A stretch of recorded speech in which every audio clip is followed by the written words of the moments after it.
نبی کریم علیہ السلام نے فرمایا، بخاری مسلم ہے، فرمایا 7 ہلاک کرنے والی چیزوں سے بچنا، اگر ان میں تم چلے گئے تو ہلاک ہو جاؤ گے۔ 7 چیزیں ہیں جو تمہیں ہلاک کر دیں۔ یا رسول اللہ صلی اللہ علیہ وسلم وہ کون کون سی؟ تو حضور نے فرمایا اللہ کے ساتھ شریک نہ کرنا، ہلاک ہو جاؤ گے۔ دوسرا نبی پاک صلی اللہ علیہ وسلم نے فرمایا جادو نہ کرنا، ہلاک ہو جاؤ گے، ہلاک۔ اور یار جسے حضور فرما رہے ہیں ہلاک ہو جائے وہ بچے گا؟ نبی پاک صلی اللہ علیہ وسلم نے تیسرے نمبر پر فرمایا جس شخص کے قتل کرنے کو اللہ نے حرام قرار دیا ہے اسے قتل نہ کرنا، ہلاک ہو جاؤ گے۔ چوتھے نمبر پر رسول پاک علیہ السلام نے فرمایا سود نہ کبھی بھی کھانا، ہلاک ہو جاؤ گے، ہلاک۔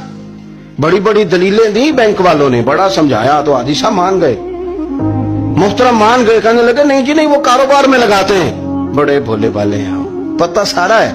اور دیکھو سب کاموں کے باوجود مستقل بینکوں میں پیسے اس اکاؤنٹ میں رکھے ہوئے ہیں جہاں سے مستقل سود آتا ہے۔ حضور نے فرمایا نہ کرنا یہ کام۔ تو کہتے ہیں میں سود پہ پیسے لے کے کاروبار چمکاؤں گا، تیرے نبی پاک نے تو فرمایا تو ہلاک ہو جائے گا۔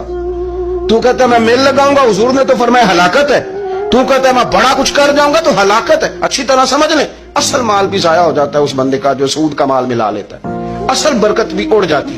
اور میرے نبی پاک صلی اللہ علیہ وسلم نے 5ویں نمبر پہ فرمایا یتیم کا مال نہ کھانا، ہلاک ہو جاؤ گے۔